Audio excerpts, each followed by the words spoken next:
je suis directeur qualité au niveau IT de la société qui s'appelle Technip, qui porte le nom de Technip, qui est Technip Corporate Services. Cette entreprise est une entreprise d'ingénierie dans le monde plutôt pétrolier, gaz, et donc une entreprise mondiale, internationale. Préalablement, j'étais directeur qualité de la Société Générale au niveau de l'infrastructure. C'est pareil, avec un caractère aussi international.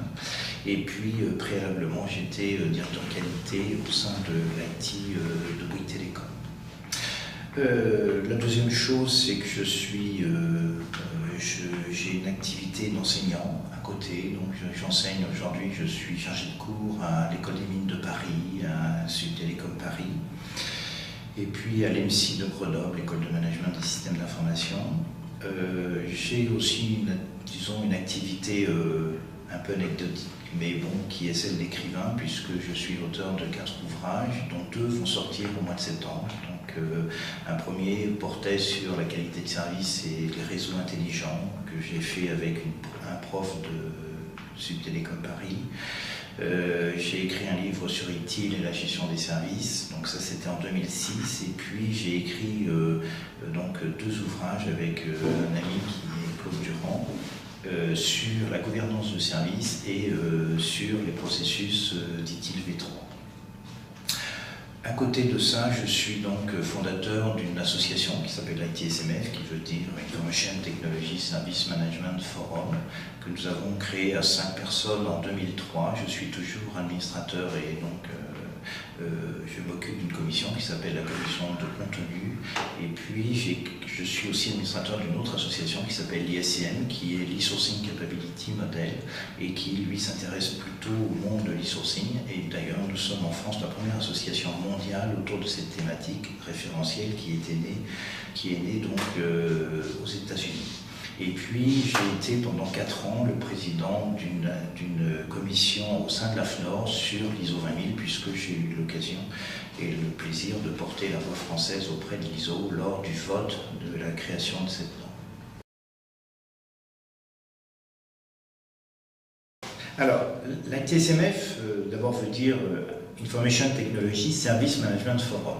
C'est une association, donc sans finalité commerciale, qui est constituée que de bénévoles.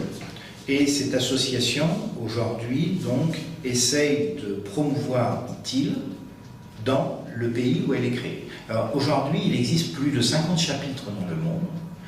La maison mère, la première association ITSMF a été créée en Angleterre, là où est né le référentiel. Alors, pour nous, l'ITSMF est donc promeut ITIL, mais c'est avant tout un lieu d'échange et un lieu d'expérience, de partage d'expérience. Je pense qu'on y vient, on y contribue parce qu'on apporte quelque chose, on en retire quelque chose et on peut avoir des résultats comme des livres blancs. On a écrit un livre blanc sur, par exemple, le cloud computing et la qualité de service. On est en train d'écrire un livre blanc sur comment devenir provider de service, d'ailleurs qui servira, je profite de l'occasion, pour mentionner le fait que le 29 novembre 2011, au CNIL, nous allons avoir notre conférence annuelle, donc comme depuis 2003, tous les ans, nous essayons de rassembler environ 1200, 1400 personnes autour de thématiques avec des acteurs majeurs. Alors, derrière ITIL, il y a des tas de choses, il y a des tas de choses qui sont dites, il y a des tas de choses qui sont faites, et il y a des tas de choses qui sont une réalité. D'abord, ITIL à la base est une réalité, c'est-à-dire que c'est un référentiel, non pas une méthode, c'est-à-dire un dogme quelconque qui vous permettrait, qui vous dirait vous appliquez ça, ça, ça et ça, et ensuite vous avez le Graal entre les mains. Je pense que ça c'est une très mauvaise pensée, une très mauvaise approche d'ITIL. ITIL est réellement né sur le terrain.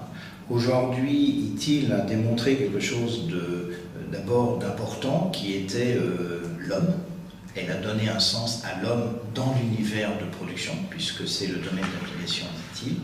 Aujourd'hui, il ne s'intéresse pas, peut-être même, s'il essaye de grappiller un peu, et prendre prise un peu sur le monde de la conception et sur le monde du développement, aujourd'hui, son objectif est de produire des services. Il a aussi introduit et donné un sens à ce terme, et faire que les hommes qui contribuent à ce service, à la production de ce service, aient un rôle qui soit parfaitement défini et qu'ils aient donné un sens collectif à leur vie.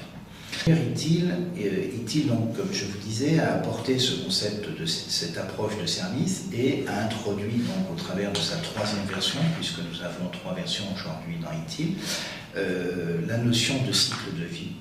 Et ce cycle de vie, donc, aujourd'hui, va nous apporter beaucoup de sens, parce qu'il va permettre de pouvoir prendre tous les référentiels existants au monde, de contribuer à quelque part, eh bien, au travers de ce cycle de vie de service, d'y mettre les meilleures pratiques. Ce qui certainement estompera peut-être à terme à peu près tous les grands référentiels pour devenir tous un seul référentiel qui serait propre à une nouvelle économie qui s'appelle le service. Donc d'un point de vue stratégique, je pense que c'est quelque chose d'extrêmement important. La deuxième chose qui est extrêmement importante à mes yeux, qui est l'aspect de la création du client et de l'utilisateur. Alors quand je parle de création, c'est au sens très découverte de la part du monde de la production qu'il y a un client dans la finalité d'un provider de service. Et ça, c'est vraiment quelque chose d'important. ITIL a introduit cette approche et elle a donné un sens différencié entre ce qu'est un client et ce qu'est un utilisateur. Et ensuite, ITIL a permis d'aller, au travers de la version 3, d'aller un tout petit peu plus loin en offrant les approches de catalogue de services, les approches de portefeuille de services, donc là qui se rapproche peut-être un peu plus du monde industriel, et d'introduire ces fameux SLA qui sont non pas des contrats mais des conventions de service pour convenir aussi avec son service, avec son client, d'une approche qui est beaucoup plus constructive et peut-être beaucoup plus réaliste. ITIL a ouvert la porte vers des grandes normes, 2 grandes normes, l'ISO 27001, puisque à l'origine, en 1989, il y avait un processus de gestion de la sécurité qui est devenu ça, et puis un deuxième qui s'appelle l'ISO 20000. La première chose que je dirais, c'est qu'entre ITIL et ISO 20000, on pourrait presque dire qu'il y a un pléonasme. C'est-à-dire que globalement, ISO 20000 est né d'ITIL, donc ils sont relativement indissociables. Ils sont un peu comme 2 frères jumeaux, ils contribuent l'un à l'autre. Alors d'abord, aborder ITIL par la norme. Ça, c'est un premier axe de travail qui est offert d'un point de vue stratégique, qui est de se dire, et tiens, si je passais par la norme plutôt que par ITIL, parce qu'il y a des organisations qui sont peut-être beaucoup plus avec des approches normatives qu'avec des approches de référentiel, ça c'est possible. Et c'est un gros avantage, c'est que la norme, au sens applique ITIL, mais avec un niveau d'exigence moindre. C'est-à-dire que le nombre d'exigences demandées pour un processus, comme le processus des incidents, est moindre en nombre que ITIL lui-même en tant que référentiel. Donc ça, c'est intéressant. Ça veut dire que je peux traiter ce sujet d'une manière globale, alors qu'ITIL peut le traiter, lui, plutôt outil par outil, processus par processus. Donc, d'avoir une approche globale et qui me permet de dire, globalement, en tant que patron IT, eh bien, je vais pouvoir me restreindre à un certain nombre de choses, et ça me suffit pour l'instant par rapport à la maturité globale de mon entreprise. La deuxième, c'est de se dire, je peux aborder la norme par ITIL.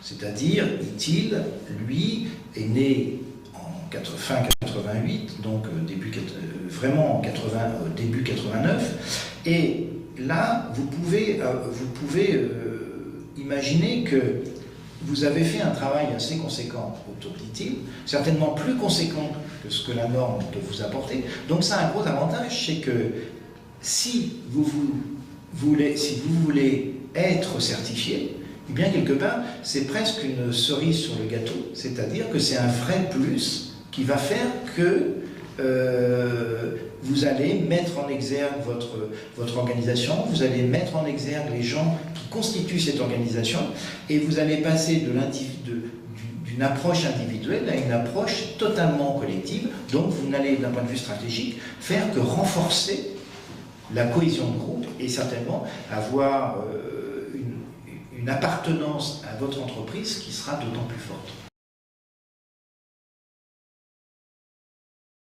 D'abord, c'est très, très positif. Alors pourquoi c'est positif? Parce qu'il est assez difficile aujourd'hui sur le monde des conférences, sur le monde de l'université, de trouver des cadres, de donner naissance à des cadres où vous avez à la fois une diversité de sujets et en plus vous avez, je pense, la chance d'avoir su rassembler l'ensemble des acteurs majeurs déjà au niveau français, parce que je pense que c'est bien de parler du monde, mais je pense que c'est aussi bien de renforcer notre image française. Et donc là, vous avez su les rassembler sur peu de temps, c'est-à-dire 3 jours, sauf erreur de ma part. Et au travers de ces 3 jours, je pense que vous donnez une très très belle vision à la fois des sujets stratégiques dont l'entreprise IT a réellement besoin à ce jour. Deuxièmement, une très belle image de la France parce que vous avez su, je vous le disais, je le mentionnais, rassembler les gens qui travaillent, qui ne sont pas forcément connus, mais qui travaillent sur le fond et qui apportent une vraie valeur sur les thématiques. Et ça, c'est vraiment ce que j'appelle, moi, la diversité, et qui sont, en 3 jours, j'arrive à voir tous les problèmes principaux, tous les sujets principaux qui préoccupent la majorité des DSI de France et de Navarre. Et donc ça, c'est assez remarquable. Et puis, on pourrait dire que c'est aussi une rentrée des classes pour un bon nombre d'entre nous.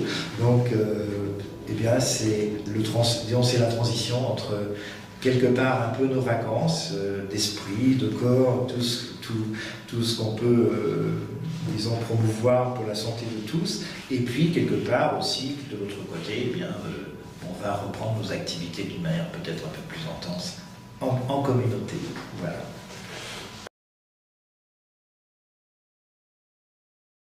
Alors je vais vous prendre au mot, je vais vous dire venez.